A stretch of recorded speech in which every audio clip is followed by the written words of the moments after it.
Let's be honest, most people in the process of building the business, completing the degree, filming the YouTube video, or filming any other kind of content are 9 times out of 10 probably working a 9 to 5. Which, if you are working a 9 to 5, 9 times out of 10, you're probably utilizing some kind of portion out of your income to invest in the business, invest in completing the degree, or invest in creating the content. Which is why it is so very important that we optimize that 5 p.m. to 10 p.m. window. Honestly, investment or not, we want to optimize that time as much as possible because we have a small window when we get off of work. Of course, we want to be able to get the maximum amount of work done without feeling like we're rushing or feeling like we're running out of time. You guys, I am so sorry. Let me just give a disclaimer right now. I am getting over a cold. That is why I'm so nasally. I am drinking my tea. So y'all bear with me. I'm going to do the best I can. But keeping all that in mind, that is why I wanted to hop on here today so that I can share some of my own tips and tricks on how to create a super productive nighttime routine. So obviously we want this routine to be based and centered around us working towards those personal goals that we have in place for ourselves. But a big part of creating this routine as well is to honestly remind yourself that you are right now in the present moment. So it's keeping us present minded. We really do have the time every day. You have the time to cook. You have the time to go work out. You have the time to hang out with your friends. You have the time to study. You have all of the time. We just have to learn to prioritize our tasks throughout the week so that we can make sure that we're doing these things without feeling overwhelmed or feeling like we're stressed and that we just don't have the time. Before we can actually build out this super productive nighttime routine, there are a couple of things that we need to do first. But before we get into that, I just want to stop and talk about today's sponsor, which is Ana Luisa. So if you guys have been following my journey, especially on TikTok, then you know I wear this bracelet every single day. I'm actually wearing several Ana Luisa pieces right now. Both of my rings on this hand are from Ana Luisa. This ring on this finger is also from Ana Luisa. Like I said, this bracelet is from there. And then this little bracelet here actually came in like a 2 or 3 pack, I believe. And I'm only wearing one today. They promote their jewelry as being long lasting, sustainable, water resistant. And honestly, I stand by it 100%. I have not had any issues out of the jewelry pieces that I have. I highly recommend Ana Luisa jewelry, especially if you are somebody who is like really into stacking your jewelry. I love just having all of my gold accessories on. Thank you so much, Ana Luisa, for sponsoring this portion of the video. If you guys are interested, like I said, don't take my word for it, okay? Yes, I have personally vetted them for you guys, but I want you guys to try them for yourself. I will put the link on the screen and I will also put my discount code on the screen as well so that you can make sure that you go over to Ana Luisa, go ahead and shop some of the pieces. They have something for everybody, I guarantee it. The first thing that we want to do is we want to plan the most time-consuming tasks out at the beginning of the week. So I want you to sit and do this maybe Saturday or Sunday. I know for me, I always find that Sunday is just the easiest. I'm going to sit down and I'm going to think about all of my most time-consuming things that I need to get done during that week. So a couple of things that you would maybe want to look for is, do you have late appointments this week? Do you have a dinner scheduled? Do kids have practice? I know that's a big one for me. My son has basketball practice 3 different times a week. Do you have family coming into town? Do you have content that is due during the middle of the week, for instance? The time-consuming tasks are the ones that are going to take a larger chunk out of your evening hours. So, of course, remember, we're only working with 5 p.m. to 10 p.m. Now, let me just throw this out here real quick. If you are a late owl, I get it.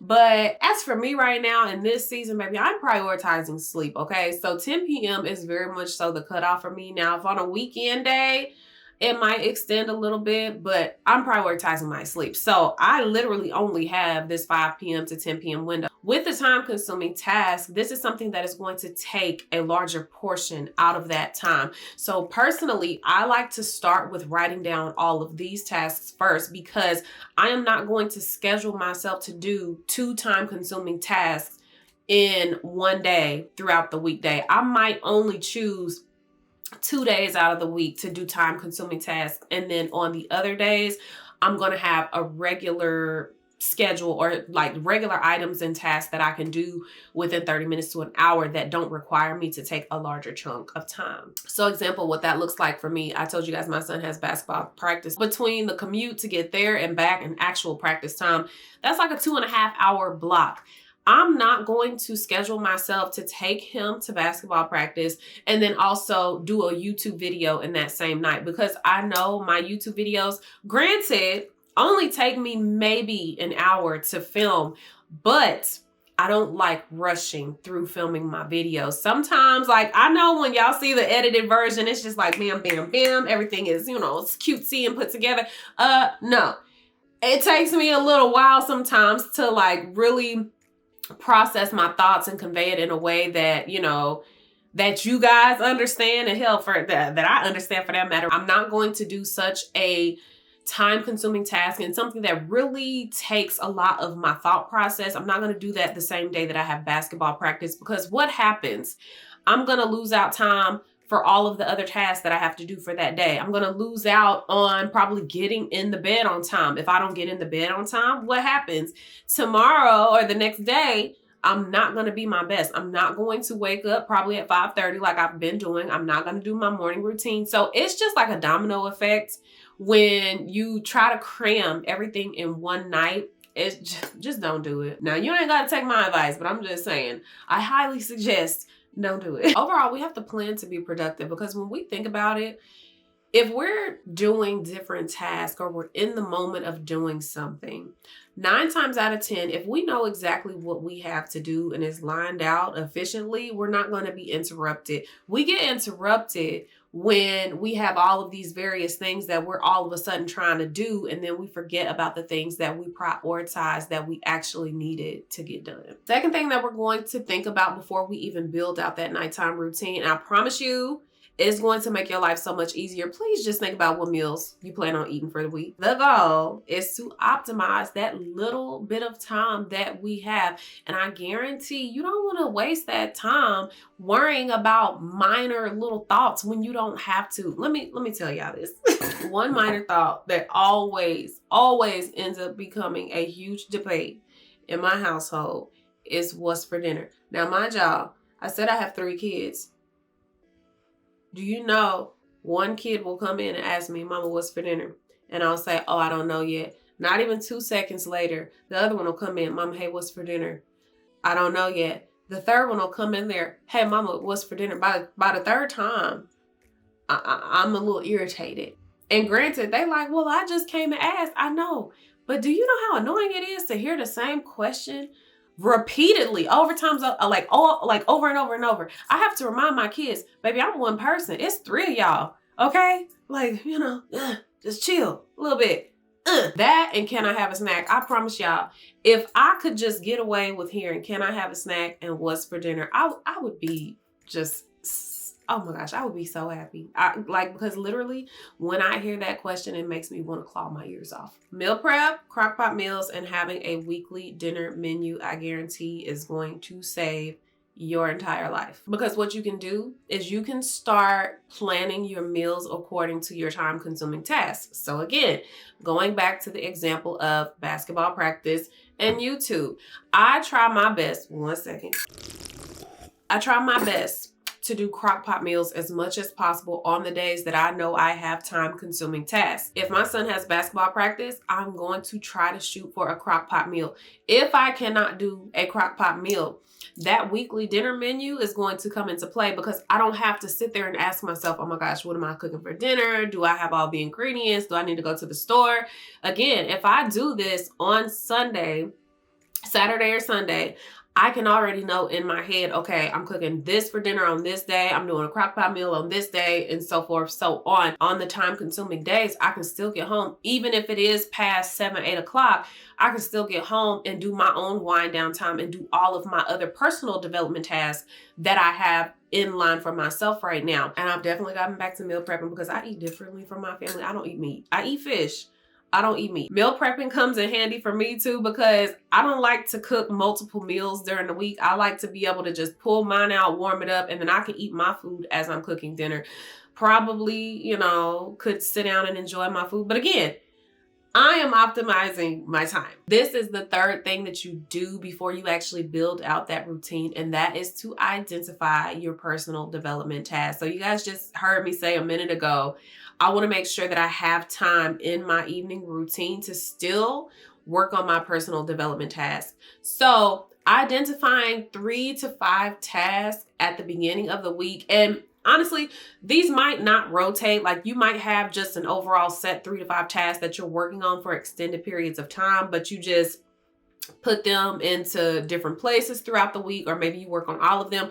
Whatever the case, you have selected 3 to 5 that you are constantly working on. So I wrote a couple of examples. So maybe working out is one of your personal development tasks. That could be reading, volunteering, having a therapy session, journaling, taking a Pilates class, doing self-care routines, applying for new jobs, because that could be a personal development task of yours, especially if you are coming out of, school, maybe you've just graduated, or if you're in the process of looking for a new job, this is a personal development task that you are trying to do. So these tasks are specific to the growth that you want to see happen in your life right now. And that's why it's so important to clearly identify which ones are going to be your top 3 to 5, because of course there are a lot of things that we want to work on at one time, but what is it that you specifically want to see happen in your life right now? Pick the tasks, the personal development tasks that are going to align with bringing about that specific change or that specific growth. So we are about to build out that productive nighttime routine. Just make a quick little note here. I want to mention something that I said earlier to you guys.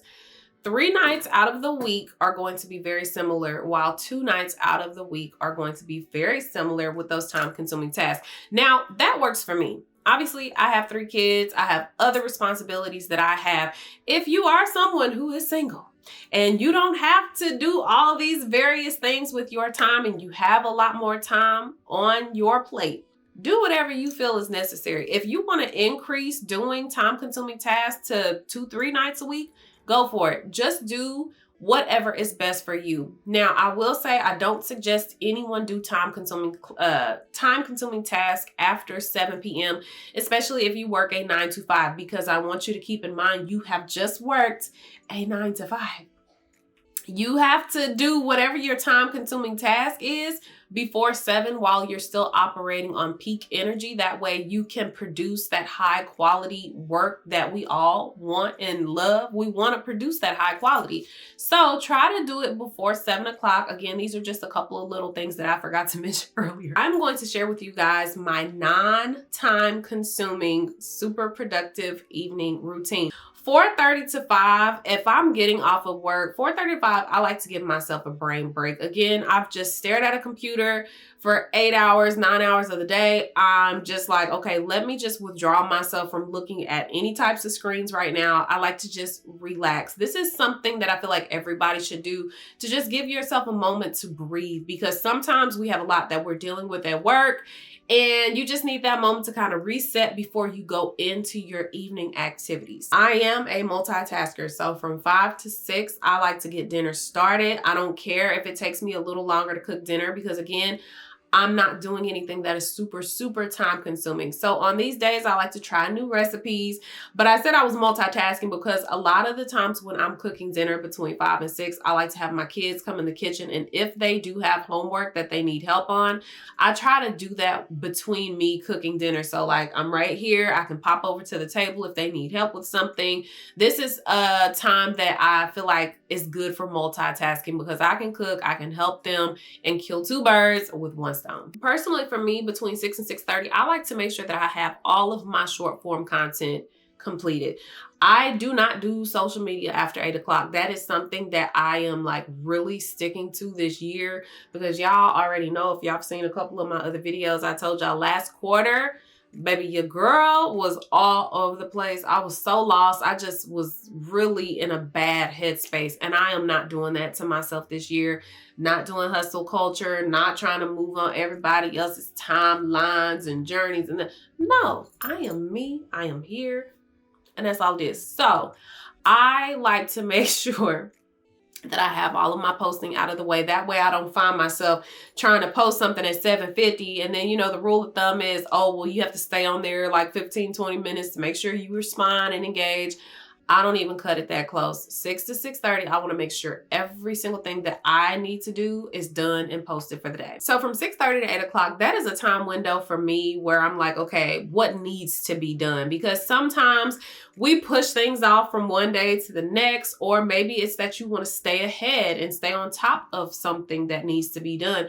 So this is that window of time that I give myself to do either of those things. So that might look like me cleaning up the house a little bit more. Maybe I didn't get to scrub down the bathroom like I wanted to. I might take that hour and a half of time and I might scrub down the bathroom, or I might take this time and do some job applications. I love my job and I'm more appreciative of my job now, but I'm still looking for other opportunities, keeping my options open. So I might use this hour and a half of time to fill out a couple of more applications. I might use this time to edit this YouTube video. Honestly, I try not to be consistently busy every single day, every single hour. Like I try not to book my time like that. Baby, 8 o'clock is my favorite hour. Y'all know y'all see those little videos on Instagram or TikTok or shorts or something. And it's like, 8 o'clock, hate to see me coming. That's how I feel.